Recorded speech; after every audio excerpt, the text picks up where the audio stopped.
negara tetangganya Irak gitu ya. Nah, minyaknya dia diakui sebagai minyaknya Irak gitu. Contohnya seperti itu. Atau dia menggunakan barter. Dia beli segala sesuatu keperluan militer dan programnya itu lewat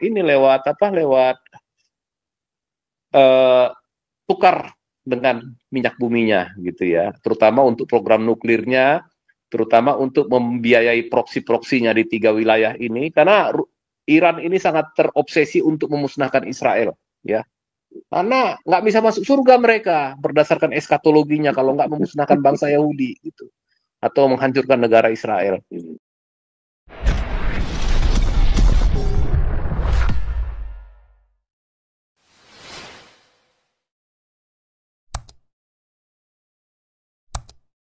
Si Iran ya atau negara-negara Muslim yang ini ya susah ya. Yang ada nggak bisa naik pesawat, yang ada naik onta kali ya.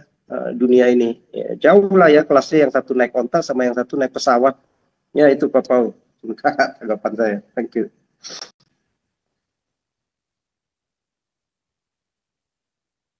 Halo, suara saya nggak kedengeran ya dari tadi? Halo. Dengeran. Oh iya, sorry. Dengeran. Luar biasa. Sebentar ya, ini saya tadi ompung, lanjut ompung.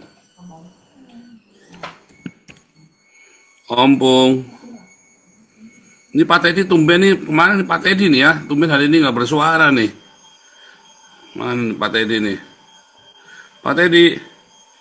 Tes Ya suara. udah ompung dulu aja deh, ini Pak Teddy lama nih, nggak tahu kenal nih. Pak Teddy kemana ya Pak Teddy ya? Ini kalau datang di ini, kalau nggak datang kangen nih Pak Teddy nih. Ya udah ompung aja deh. Ompung. Apa Pak Paul? Yang tadi sampai di mana tadi? Ompung. Jadi kita lanjutkan nih bagaimana kekuatan perang. Jadi sebenarnya ini menang kalahnya nih bagaimana nih kita nih mau bahasnya nih. Ini Pak sekarang sudah cerita nih. Kalau si Rusia aja nggak bisa selesai ya. Atau mungkin sengaja nggak selesai kali Pak SK. Bukan nggak bisa menyelesaikan, tapi sengaja. Kayak Benyamin Netanyahu kan juga sengaja dalam analisanya kita kan dia sengaja tidak menyelesaikan, ya kan? Kalau Rusia sih kalau menurut saya dia memang kelabakan juga Pak. Ekonomi dia sekarang problem. Ya, dia sekarang hanya mengandalkan penjualan gasnya, ya.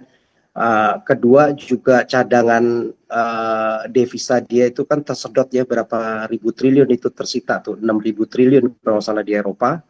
Dan ketiga Ukraina ini mendapat support dari negara-negara NATO ya. Tadinya zaman Biden aja Amerika 350 miliar US dollar, belum lagi negara-negara Eropa, Prancis, Jerman ya berapa ratus miliar US dollar, dan itu pun ambil uangnya dari sitaan ini ya. Jadi kelabakan ini sebenarnya. Makanya dia disuruh buka front lagi waktu di Suriah ya, nyerah dia. Ditarik lah itu, nggak berani lagi, habis lah dia ininya. Begitu juga dengan di Iran, kalau dia buka front lagi ya cepat habis lah si Putin, ngeri dia tumbang. Bisa dihabis, bisa di apa? Kudeta di dalam negeri dia. Itu aja kemarin aja sempat beberapa jenderal itu sudah mulai ya sebenarnya ya, di dalam negeri pun sudah banyak yang protes begitu. Banyak yang udah mulai nggak suka juga dengan Putin ini yang otoriter ya. Jadi saya rasa berbeda ya. Kalau si Putin ini ya dia mau nggak mau konsentrasi. Nah si NATO hanya mengimbangi ya dalam hal ini. Dia kan sampai saat ini kan masih menahan ya untuk tidak terlalu menyerang ke ibu kota Rusia ya, tetapi beberapa pangkalan minyak maupun militer, pergudangan militer begitu ya. Tetapi ini saya rasa juga si Putin udah pusing, dan terbukti Putin pun perlu tenaga bantuan dari Chechnya, dari Korea Utara ya, dari tentara-tentara bayaran yang dimana rakyatnya sendiri ya, terutama anak-anak muda pada menolak untuk wajib militer, dan karena menjadi kuburan buat dia kan. Waktu kita dengar pertama-tama itu banyak anak-anak muda itu mati begitu, dan beberapa banyak tentara juga merasa ya orang-orang Ukraina ini ya masih saudara sama kita begitu. Ini gara-gara ambisi si Putin aja nih kita nih akhirnya jadi perang seperti ini, ya kan? Nah, saya rasa berbeda. Mungkin Putin bukan karena itu ya, tapi kalau Israel sih saya yakin karena kalau jangan kata Hamas, Iran aja dalam waktu singkat bisa dihabisin banyak petingginya. Kalau di Hamasnya ini memang diulur-ulur aja waktu, dan saya yakin ini nanti planning terbesarnya hanya ke bagian Rafah saja nih Gaza. Jadi Khan Yunis dan wilayah-wilayah yang lainnya itu boleh dibilang 5/6 ya, nanti ambil alih oleh Israel, dan Trump mungkin bisa jadi Rivera itu. Sehingga jauh lebih aman, mungkin dibikin tembok lagi tuh di Rafah nanti. Jadi terkurung, makin mengecil 1/6 wilayahnya di sana si orang-orang Gaza, ya mungkin nanti sebagian dipekerjakan lah di Rivera ya, seperti dulu orang-orang West Bank dipekerjakan, Palestina di West Bank itu dipekerjakan di Israel begitu. Jadi 1/6 ya cuma dapat 60 km ya, sekelas kayak Jakarta Pusat aja lah yang cuma 48 sampai 52 km ya, ya lebih sedikit lah 10% lagi. Jadi 60 km ya kan. Karena kan 365 ya, 365 ya berarti 300 kilometernya nanti bisa jadi Rivera dan beberapa zona ini ya, zona demilitarisasi Israel dengan Gaza nanti.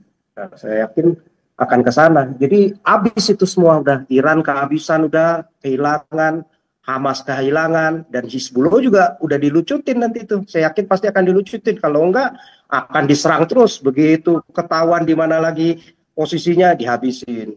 Begitu bergerak lagi dihabisin. Ya dihabisin pelan-pelan aja begitu ya. Enggak perlu banyak-banyak lagi. Nah, saya rasa berbeda dengan Israel. Israel memang kepentingan Netanyahu juga ya, sampai pemilu berikutnya lah.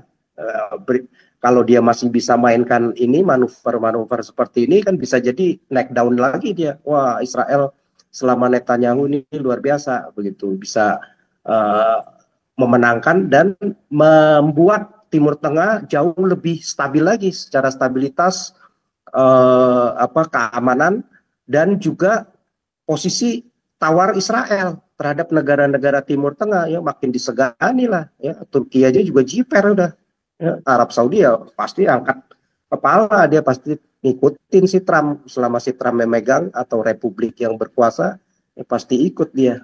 Nah makin kuat lah menurut saya ya, jadi udah nggak bisa lagi seperti dulu ya. Itu menurut saya Pak.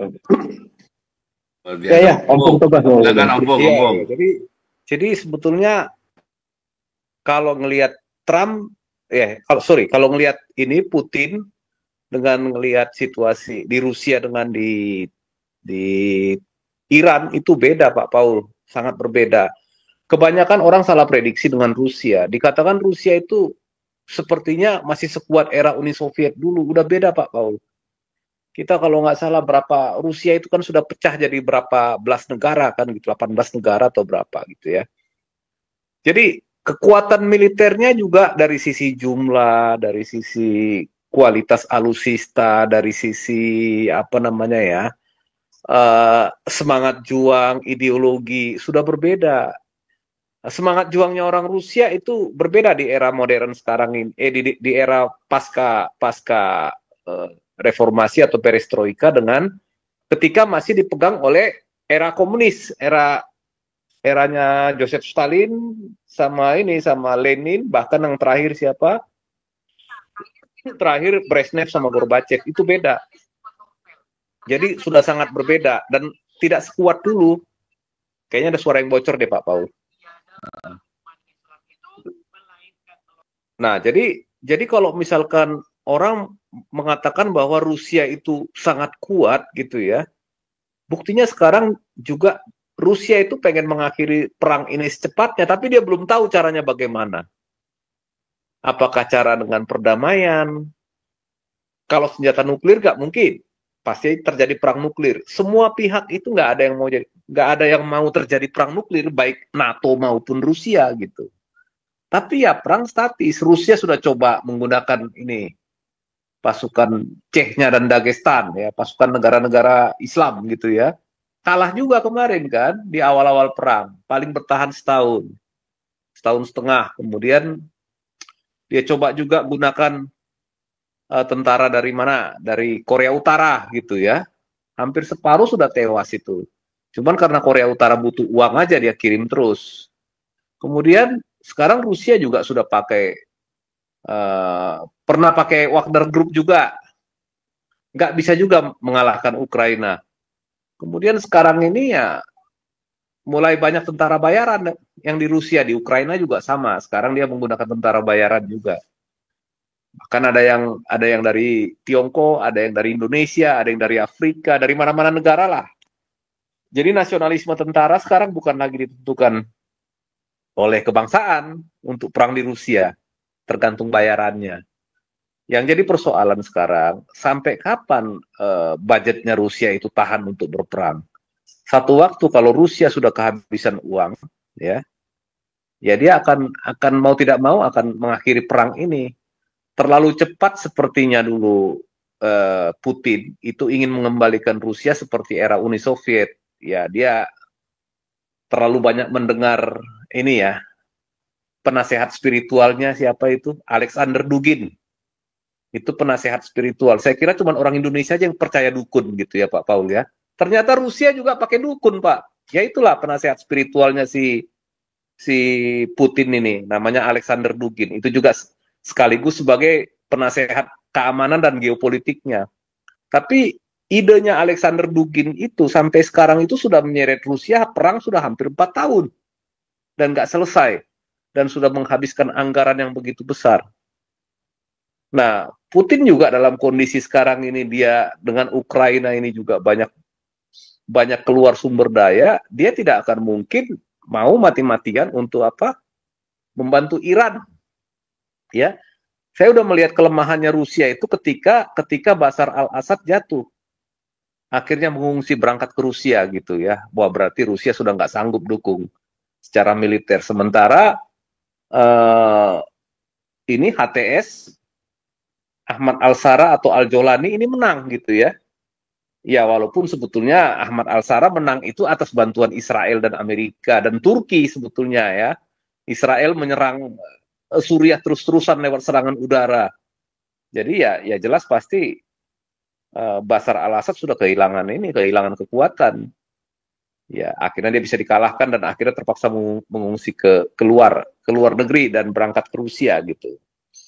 Nah, Iran ini sebetulnya dia mengharapkan Rusia membantunya,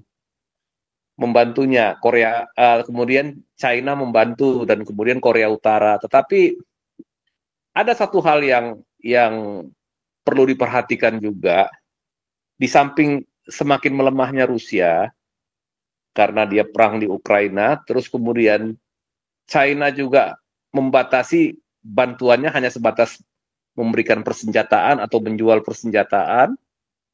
Korea Utara juga ya hanya kasih semangat saja atau membantu teknologi waktu Iran membangun program nuklirnya. Tapi untuk mengerahkan pasukan untuk bantu Iran itu nggak mungkin, ya. Kecil kemungkinan. Kenapa? Pertama, Iran selama hampir 30 tahun lebih ya kena embargo dan kena sanksi dari Amerika dan negara-negara Barat, di mana setiap yang mau berdagang dengan Rusia itu kena penalti gitu ya. Akhirnya Rusia tidak punya cadangan uang yang cukup. Dia bisa membeli barang kebutuhannya dari luar itu dengan cara mengaburkan identitas sumber barang gitu. Kayak misalkan jual minyak, dia pakai negara tetangganya Irak gitu ya. Nah, minyaknya dia diakui sebagai minyaknya Irak gitu. Contohnya seperti itu. Atau dia menggunakan barter. Dia beli segala sesuatu keperluan militer dan programnya itu lewat tukar dengan minyak buminya gitu ya. Terutama untuk program nuklirnya, terutama untuk membiayai proksi-proksinya di 3 wilayah ini, karena Iran ini sangat terobsesi untuk memusnahkan Israel ya. Karena nggak bisa masuk surga mereka berdasarkan eskatologinya kalau nggak memusnahkan bangsa Yahudi gitu atau menghancurkan negara Israel. Nah kemudian China ya pintar, kalau China itu yang berpikir Dia punya kepentingan strategis masalah perdagangan dan ekonomi. Apapun kebijakan geopolitik ataupun kebijakan geostrategi, kalau itu merugikan kepentingan ekonominya Cina, dia nggak akan lakukan. Apalagi harus mengirim pasukan, katakan ratusan ribu gitu untuk membantu Iran gitu, atau memberikan seluruh arsenal persenjataannya kepada Amerika. Cina juga takut nanti dia akan dimusuhi oleh negara-negara Barat ini. Dia kehilangan mitra strategisnya, terutama mitra dagang. Nah, ada sedikit perbedaan pandangan antara Iran ya dan mungkin pendukung-pendukung Iran yang fanatik ideologi ini di Konoha ini menganggap bahwa kalau Iran perang melawan Amerika dan Israel, maka Rusia dan Cina akan membantu gitu ya. Akan terjadi perang dunia ketiga. Ini yang ngomong ini profesor doktor loh, profesor doktor kompresor bocor. Satu pun nggak ada yang masuk ramalannya gitu. Iya, dan harus diingat Rusia dan Cina itu dulu ideologinya sosialis dan komunis bahkan. Mereka tahu mereka nggak akan bisa menyatu dengan ideologi Islam, udah pasti nggak bisa. Dan selalu ada rasa takut. Kalau mereka mau bantu Iran atau bantu ya salah satu negara yang inilah yang sedang menonjol pengaruhnya secara geopolitik di Timur Tengah, nggak akan berani mereka. Karena sudah jelas dasar ideologinya itu berbeda gitu. Kecuali dia sesama negara yang bekas komunis atau bekas sosialis. Kita ingat perang Korea ya, dulu Cina dengan Rusia membantu Korea Utara habis-habisan ya, hampir kalah malah ini pasukan PBB-nya Amerika gitu ya. Kemudian di perang Vietnam juga, ya begitu juga sama, kalah malah. Ya ini ya blok barat di perang Vietnam. Cuman di Konoha aja yang baratnya yang menang gitu ya. Nah itu jadi apa namanya ya? Putin juga tahu kok mana ideologi yang bisa dipercaya, mana yang tidak gitu. Putin nggak percaya dengan ideologi sebelah ini. Jinping juga sama, apalagi Jinping sampai sekarang masih menghilang. Ini ada beberapa kemungkinan, apa dia masih berkuasa, apa sudah lari ke Kazakhstan atau ke wilayah lain, atau sakit gitu ya, atau mungkin nanti tiba-tiba dia muncul tapi sebetulnya hanya sekedar boneka, yang berkuasa orang-orang di Partai Komunis. Kelompok Jinping ini kalah dengan kelompoknya Hu Jintao dalam pergolakan politik di internal Partai Komunis Cina gitu. Nah ini banyak faktor. Nah terlalu agresifnya Jinping juga bermain politik di Timur Tengah itu juga membuat banyak orang-orang di Partai Komunis Cina itu merasa permainannya Jinping ini membahayakan Cina secara geopolitik gitu ya. Terlalu banyak beretorika soal Gaza, soal Palestina, soal ya apa namanya Timur Tengah. Kemudian juga dia narasi-narasi untuk ini. Beberapa kali kan Jinping kelihatan niat mau menginvasi Taiwan. Nah itu yang sempat orang berpikir kenapa terjadi peristiwa 23 itu yang di Gaza itu supaya mengalihkan supaya kekuatan militer di Pasifik ini digeser ke Timur Tengah semua. Kemudian mainland menginvasi Taiwan gitu ya. Cina daratan menginvasi Taiwan. Itu yang kemarin itu beberapa pengamat militer di luar itu curiga di situ. Makanya Amerika selalu meninggalkan satu gugus tugas kapal induknya di Pasifik, dan dia kan masih punya kekuatan yang lumayan lah ya. Ada Korea Selatan dan Jepang yang militernya sekarang Jepang sudah meningkat pesat karena dia sudah berani meningkatkan anggaran militernya gitu. Nah jadi apa yang membuat orang-orang di Konoha ini, para pengamat, mereka ini mantan perwira tinggi, terus juga pengamat politik, pengamat hukum internasional, pengamat hubungan internasional, itu membuat analisis sudah tidak lagi murni berdasarkan keilmuan yang dimiliki atau kepakaran yang dimiliki.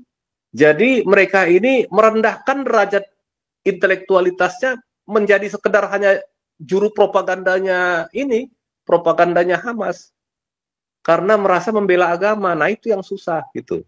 Akhirnya ramalannya atau prediksinya nggak ada yang benar semua gitu. Jadilah mereka itu ini Pak Paul, seperti yang kita bilang kemarin, masturbasi sambil menangis Pak Paul. Silakan Pak Paul dilanjutkan. Ya, Ompong saya tambahin dikit ya. Ini Silakan. ada perubahan baru ini, ada orang insaf nih. Kurdis PKK itu satu Kurdis PKK ini satu organisasi di Irak Utara ini tadi pagi lagi menyerahkan semua senjatanya untuk dibakar. Jadi mereka bilang udah kapok, udah capek untuk perang melawan Turki. Nah ini ada kemajuan nih di Timur Tengah ini. Ya kan supaya semua bisa lihat nih. Terus kedua, ini kapal berbendera Liberia dihantam habis tuh sama si Houthi, tenggelam. Kapal tanker minyak. Nah ini kok negara lain kok nggak ada yang berani menghantam Houthi ya? Atau menghantam Yemen. Kok cuma US sama Israel doang? Padahal kapal-kapal Cina juga dihantam tuh. Ada satu kapal Cina itu Huangpu dihantam juga sama si Houthi. Mana nih negara-negara lain ini? Yang tanker-tankernya, Sebetulnya begini Pak, kemarin itu Trump terlalu cepat menentukan gencatan senjata dengan Iran. Ya, memaksakan Israel dengan Iran gencatan senjata. Kuncinya sebetulnya Houthi ini adalah di Iran.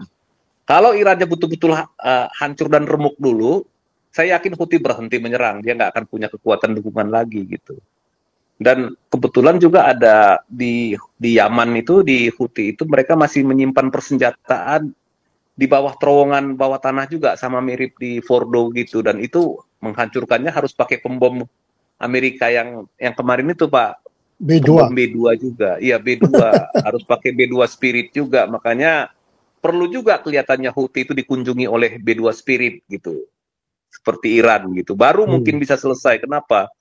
Ya selama rudal balistiknya masih ada, dia akan lempar 1-2 peluru tiap hari, tapi itu kan akan membuat membuat perekonomiannya, misalkan Israel itu terganggu karena sebentar-sebentar orang harus masuk kemana ke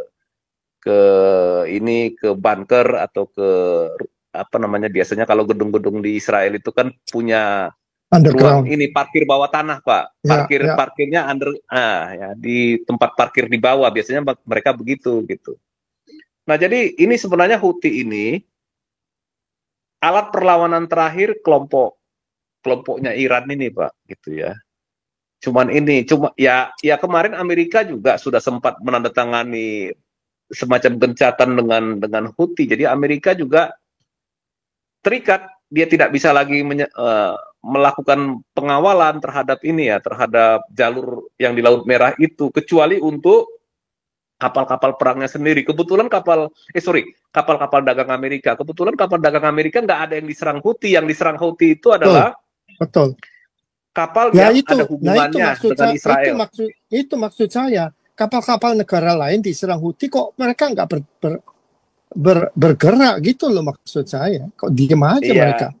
Nggak punya cukup kekuatan Pak. Yang cukup punya kekuatan itu kan cuma Amerika dan Israel.